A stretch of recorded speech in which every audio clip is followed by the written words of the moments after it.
अंसारी को आजीवन कारावास की सजा। वाराणसी की एमपी एमएलए कोर्ट ने सुनाया फैसला। असलहे के लाइसेंस मामले में माफिया मुख्तार अंसारी को सजा। बिहार में पटना सिविल कोर्ट परिसर में हादसा। कोर्ट परिसर में फटा ट्रांसफार्मर। कोर्ट परिसर में ट्रांसफार्मर फटने से बड़ा हादसा। एक वकील की मौत हो गई, 3 लोग जख्मी हुए हैं। कोर्ट परिसर में नाराज वकीलों ने हंगामा काटा। मनोहर लाल खट्टर ने विधानसभा सीट से दिया इस्तीफा। लोकसभा चुनाव लड़ने की आशंका। भी पहले जितनी विधानसभाएं खाली होती थी उस समय उनकी सेवा के लिए मेरे जिम्मे मुख्यमंत्री के नाते काम होता था। अब मुख्यमंत्री के नाते काम करेंगे क्योंकि विधानसभा चुनाव भी लड़ सकते हैं नायब सैनी। अब ये तो समय बताएगा, पार्लियामेंट्री बोर्ड तय करेगा। जेजेपी अध्यक्ष दुष्यंत चौटाला का बयान। कहा जो हो रहा है अच्छा है, जो होगा अच्छा होगा। कार्यकर्ता मजबूती से रहें, घबराने की जरूरत नहीं है। गीता में कहीं लिखा हुआ है जो हुआ अच्छा हुआ, जो हो रहा है अच्छा हो रहा है, और साथियों जो होगा वो भी अच्छा होगा। हरियाणा विधानसभा में विश्वास प्रस्ताव पास। नायब सैनी ने हासिल किया विश्वास। हरियाणा में नायब सैनी ने हासिल किया विश्वास मत। बहुमत परीक्षण में नायब सरकार पास हुई। हरियाणा कैबिनेट मंत्री रणजीत चौटाला का बयान। कहा मेरे काम को देखकर मुझे चौथी बार मौका दिया गया। दिल्ली में नागरिकता संशोधन अधिनियम के विरोध में प्रदर्शन। पुलिस ने हिरासत में लिए कई प्रदर्शनकारी। सीए पर बोली ममता बनर्जी। कहा हमें कोई डिटेंशन कैंप नहीं चाहिए, एनआरसी से जुड़ा है सीए। देखिए अभी देश में इलेक्शन है, जानबूझ के चुनाव का 2 दिन पहले किया। अभी हर लोगों ने चुनाव लेके बिजी है, लेकिन हमारा चुनाव में एक बड़ा इशू है। सीए को लेकर बीजेपी नेता तरुण चुग का विपक्ष पर पलटवार। कहा सीए पर झूठ फैलाने का काम कर रहे हैं कांग्रेस और केजरीवाल। केजरीवाल हो या कांग्रेस, सीए पर भ्रम पैदा करने का, झूठ फैलाने का कार्य कर रहे हैं। आपके मन में देश के अंदर जबरन गुस्से, रोंगीलिया के लिए तो प्रेम है, वो भारत में कानून के मुताबिक आए, उसके लिए आपके मन में घृणा आखिर क्यों है? राम जन्मभूमि मंदिर के मुख्य पुजारी आचार्य सत्येंद्र दास का सीए पर बयान। का सीए धर्म पर नहीं नियमों पर आधारित है, इसका विरोध गलत। ये गलत कहना है कि धर्म के आधार पर किया गया है, धर्म के आधार पर नहीं है। इसमें किसी को विरोध नहीं होना चाहिए। जो उपरांत विरोध करते हैं वो गलत है। सीए पर बोले अरविंद केजरीवाल। कहा वोट बैंक के लिए बीजेपी बाहरी लोगों को ला रही है।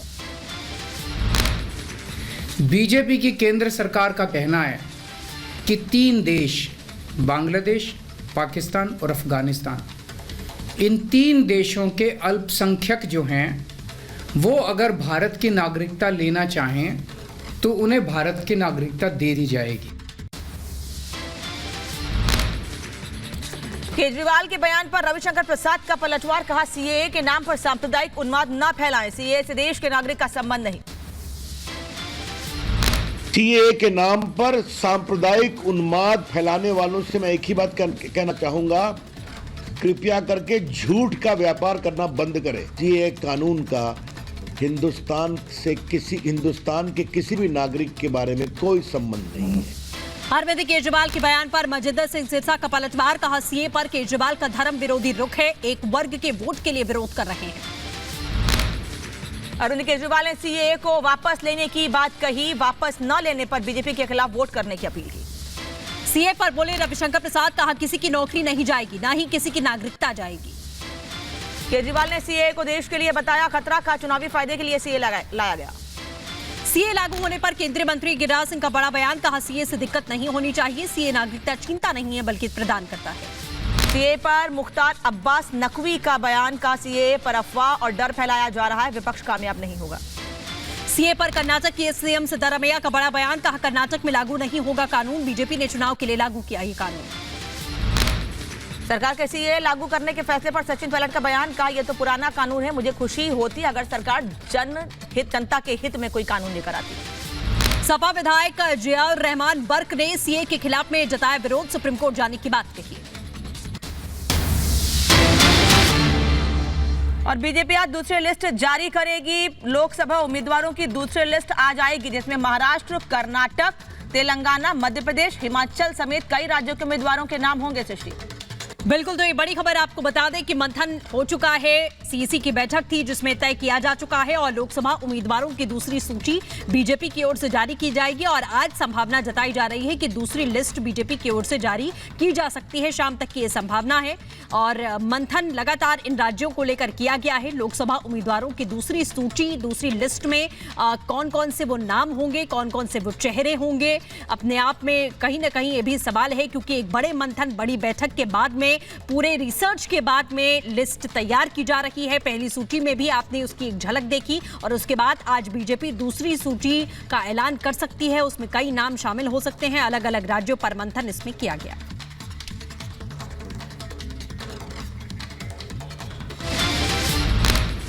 बीजेपी ने अरुणाचल में होने वाले चुनाव के लिए जारी की उम्मीदवारों की सूची। लिस्ट में 60 उम्मीदवारों का नाम है। दिल्ली हाईकोर्ट से आईटी मामले में कांग्रेस को बड़ा झटका। हाईकोर्ट ने आईटीएटी के आदेश को रखा बरकरार। कांग्रेस की याचिका खारिज की। कांग्रेस को देना होगा 105 करोड़ रुपए बकाया। चुनाव लड़ने को तैयार भोजपुरी स्टार पवन सिंह। कहा, चुनाव लड़ने को तैयार हूं, जनता और मां से किया वादा पूरा करूंगा। पहले चुनाव लड़ने से इनकार किया था। उत्तर प्रदेश में कांग्रेस को बड़ा झटका। कांग्रेस नेता अजय कपूर बीजेपी में शामिल। 3 बार कानपुर से विधायक रह चुके हैं अजय कपूर। बीजेपी में शामिल होने के बाद बोले अजय कपूर। कहा, पीएम मोदी के परिवार में शामिल होकर मुझे बहुत खुशी हो रही है। शाह जी से, भारतीय जनता पार्टी जी से, अध्यक्ष जी से सबसे प्रभावित होकर मैं काम करने वाले कार्यकर्ता के रूप में मैंने काम किया है और आगे भी मैं भारतीय जनता पार्टी में ईमानदारी के साथ काम करूंगा। दिल्ली में इंद्रलोक से इंद्रप्रस्थ तक, लाजपत नगर से साकेत तक मेट्रो कॉरिडोर को मंजूरी। केंद्रीय मंत्री अनुराग ठाकुर ने जानकारी दी। चुनाव से पहले महाराष्ट्र कांग्रेस को बड़ा झटका। पार्टी के वरिष्ठ नेता पद्माकर वल्वी बीजेपी में शामिल हुए। ममता बनर्जी का बीजेपी पर हमला। कहा, हमारा काम है जनता से कहना, बीजेपी का काम है जुमलेबाजी। कांग्रेस में टूट को लेकर महाराष्ट्र में मंत्री गिरीश दत्तात्रेय महाजन का बड़ा बयान। कहा, हार के डर से पार्टी छोड़ रहे कांग्रेसी नेता। उत्तराखंड में यूसीसी को राष्ट्रपति की मंजूरी। सीएम धामी ने कहा, प्रदेशवासियों के लिए यह गौरव का क्षण, सभी नागरिकों को मिलेगा समान अधिकार। केंद्रीय मंत्री अश्विनी वैष्णव का बयान। कहा, देश में 4 सेमीकंडक्टर इकाइयां बन रही हैं। 4 प्लांट में तेजी से काम हो रहा है। एसबीआई ने सुप्रीम कोर्ट में दाखिल किया हलफनामा। कहा, इलेक्शन कमीशन को सौंप दिया इलेक्टोरल बॉन्ड का ब्यौरा। कोर्ट के आदेश का किया गया पालन। एसबीआई ने सुप्रीम कोर्ट में दाखिल किया हलफनामा। शरणार्थियों पर दिल्ली हाईकोर्ट का बड़ा आदेश। मजदूर की टीने से नहीं हटा जाएंगे शरणार्थी। अगली सुनवाई तक के लिए रोक लगाई गई। 19 मार्च को मामले पर अगली सुनवाई। पीएम मोदी ने इंडियाज टेक चिप्स फॉर विकासशील भारत में लिया हिस्सा। 3 सेमीकंडक्टर परियोजनाओं की आधारशिला रखी। इंडियाज टेक कार्यक्रम में बोले पीएम मोदी। कहा, भारत की तीव्र प्रगति हमारी युवा शक्ति को जगा रही है, उनके अंदर विश्वास। युवाओं से पीएम का संवाद। का, भारत एक प्रमुख सेमीकंडक्टर विनिर्माण केंद्र बनने के लिए तैयार। सुविधाएं आर्थिक विकास को देंगी बढ़ावा। पीएम मोदी ने भारत को बताया टेक स्पेस, परमाणु शक्ति और एक डिजिटल शक्ति। कहा, सेमीकंडक्टर से जुड़े उत्पादों का उत्पादन शुरू करेंगे। चिप्स फॉर विकसित भारत कार्यक्रम में बोले पीएम मोदी। का, हमारी सरकार ने कानूनों को किया सरल, पुरानी सोच छोड़कर आगे बढ़ने का समय। पोखरण में सेना ने दिखाई स्वदेशी हथियारों की ताकत। पीएम मोदी ने शेयर किया सेना के शौर्य का वीडियो। पीएम मोदी ने असम को दी बड़ी सौगात। सीएम हेमंता का बयान। कहा, जिस तरह असम के लोग हमारा समर्थन कर रहे हैं, हम इतिहास रचेंगे। दिल्ली में कैंसर की नकली दवा रैकेट का भंडाफोड़। पुलिस ने करीब 4 करोड़ की नकली दवा जब्त की है। दिल्ली क्राइम ब्रांच ने 8 आरोपियों को पकड़ा। बेंगलुरु के रामेश्वरम कैफे में धमाके में एनआईए की कार्रवाई। मामले में एनआईए ने हिरासत में लिया शब्बीर नाम का शख्स। पूछताछ जारी। योगी सरकार की कर्मचारियों को सौगात। योगी सरकार ने 4% बढ़ाया कर्मचारियों का महंगाई भत्ता। मार्च से मिलेगा वेतन भत्ता। हैदराबाद में रमजान के पहले दिन एक होटल के बाहर मची भगदड़। रमजान के मौके पर फ्री खाने का किया गया था ऐलान। यूपी के फिरोजाबाद में स्वास्थ्य केंद्र में लापरवाही का भंडाफोड़। भेष बदलकर निरीक्षण करने पहुंची थी एसडीएम।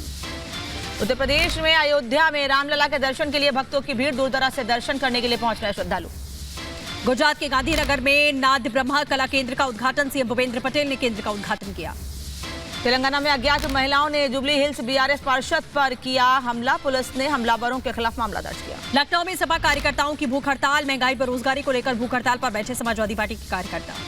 पीओके के मुजफ्फराबाद में एमएनसीएच कर्मचारियों का धरना। समय पर वेतन, पदोन्नति, नियमितीकरण की मांग को लेकर जताया विरोध। यूपी के लखनऊ में महिला पर कुत्ते ने अटैक किया है। अपार्टमेंट परिसर में मौजूद सुरक्षा कर्मचारियों ने बचाई महिला की जान। बिहार के पटना में शादी में हर्ष फायरिंग का मामला। वीडियो सोशल मीडिया पर वायरल। मामले की जांच कर रही पुलिस। यूपी के रायबरेली में शादी समारोह में आपस में भिड़े 2 पक्ष। डीजे को लेकर दोनों पक्षों में जमकर हुई मारपीट। मारपीट का वीडियो वायरल हुआ। उत्तर प्रदेश के मैनपुरी में दबंगों का कहर। दबंगों ने एक युवक को बेरहमी से पीटा। आरोपी मौके से फरार। युवक का इलाज जारी। यूपी के कन्नौज में युवती के साथ गैंगरेप। घायल अवस्था में छोड़ तीनों आरोपी फरार हुए। पुलिस आरोपियों की तफ्तीश कर रही है। उत्तर प्रदेश के फतेहपुर में बच्चे के हाथ पैर बांधकर झाड़ियों में फेंका, परिजनों ने जताई हत्या की कोशिश का आरोप लगाया। उत्तरी कश्मीर के गुरेज में कई जगह हिमस्खलन, बाल बाल बचे हैं कई लोग। मध्य प्रदेश के दमोह में पड़ी रंजिश के चलते 2 पक्षों में विवाद, परिवार के ही लोग घर में आग लगाकर फरार, पुलिस आरोपी की तलाश में जुटी। यूपी के आगरा में भीषण आग का तांडव देखा गया, 2 बस और एक ऑटो में भीषण आग लगने की वजह से अफरा तफरी। उत्तर प्रदेश के आगरा में बस में शॉर्ट सर्किट के कारण लगी आग, कड़ी मशक्कत के बाद पाया गया काबू। ग्रेटर नोएडा में कई दुकानों में लगी भीषण आग, इलाके में मचा हड़कंप, 4 मूर्ति चौराहे के पास में हुआ हादसा, आग पर काबू पाया गया। कनाडा में भारत हाई कमीशन के खिलाफ खालिस्तानियों का प्रदर्शन, हरदीप सिंह निज्जर हत्या मामले में विरोध, कनाडा पुलिस ने प्रदर्शनकारियों को हटाया। चीन में record breaking deep water jacket संरचना का निर्माण किया गया है, पूरे एशियाई रिकॉर्ड तोड़ सकती है हाई G2 जैकेट। चीन की राजधानी बीजिंग में एक इमारत में विस्फोट, धमाके में एक व्यक्ति की मौत, 22 लोग घायल, अधिकारियों ने दी जानकारी। चीन के यानजियाओ में भीषण विस्फोट, धमाके में कई इमारतें और वाहन क्षतिग्रस्त, हादसे में कई लोग जख्मी। चीन के गुइझोउ प्रांत में विंग लू ड्रोन की तैनाती, कृत्रिम बारिश के लिए तैनात किया गया ड्रोन। जापान में rocket Kairos launching mission fail हुआ है, जापानी कंपनी स्पेस वन का रॉकेट लॉन्चिंग के दौरान ये फट गया। मैक्सिको में छात्रों के लापता होने को लेकर विरोध प्रदर्शन, विरोध में प्रदर्शनकारियों ने की तोड़फोड़ आगजनी। पीटर्सबर्ग में घर में भीषण विस्फोट हुआ है, धमाके में 2 लोगों की मौत, धमाके का कारण लगातार जांच जारी। यूक्रेन के क्रिवीरी में रूस का हमला, 9 मंजिला आवासीय इमारत पर मिसाइल गिरने से 4 की मौत, 38 लोग घायल। रूसी टीवी ने किया बेलगोरोड पर ड्रोन हमले का प्रसारण, हमले में एक प्रशासन भवन दुर्घटनाग्रस्त, 4 कर्मचारी जख्मी। इजरायली सेना के हिजबुल्लाह के ठिकानों पर हमले का दावा, इजरायली सेना ने वीडियो जारी कर हमले का दावा किया। इजरायली सेना का दावा, कहा सहायता सामग्री लेकर 6 ट्रक उत्तरी गाजा पट्टी में पहुंचे हैं। मध्य गाजा में इजरायल की हवाई हमले में 10 लोग की मौत। दक्षिणी इजरायल की तरफ से गाजा पर बमबारी की गई है, गाजा के स्वास्थ्य मंत्रालय के मुताबिक 31,000 से ज्यादा लोगों की मौत। हैती में राजनीतिक उथल-पुथल के बीच कैरिकॉम का विरोध प्रदर्शन, अंतर्राष्ट्रीय समुदाय के प्रति अविश्वास व्यक्त किया।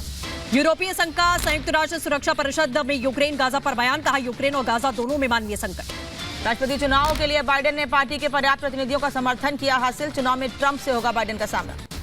ब्राजील के रियो डी जेनेरिया में पुलिस ने 17 बंधकों को रिहा कर दिया, एक बंदूकधारी में बस में यात्रियों ने बंधक बना लिया था, 2 लोग जख्मी हुए। और एक बड़ी खबर इस बीच बता दें आपको, सीए का हेल्पलाइन नंबर जारी होगा, सरकार हेल्पलाइन नंबर जारी करेगी। हेल्पलाइन पर नागरिकता की जानकारी मिलेगी, वो लोग जो भारत में रह रहे हैं, नागरिकता नहीं है भारत की, पाकिस्तान, अफगानिस्तान, बांग्लादेश से आए हुए कुल अलग अलग धर्म के लोग, 6 धर्मों के लोग जो भारत आके रह रहे हैं, शरणार्थी हैं, उनको सीए के जरिए नागरिकता की घोषणा की गई और अब उसको लेकर हेल्पलाइन नंबर भी जारी किया गया है।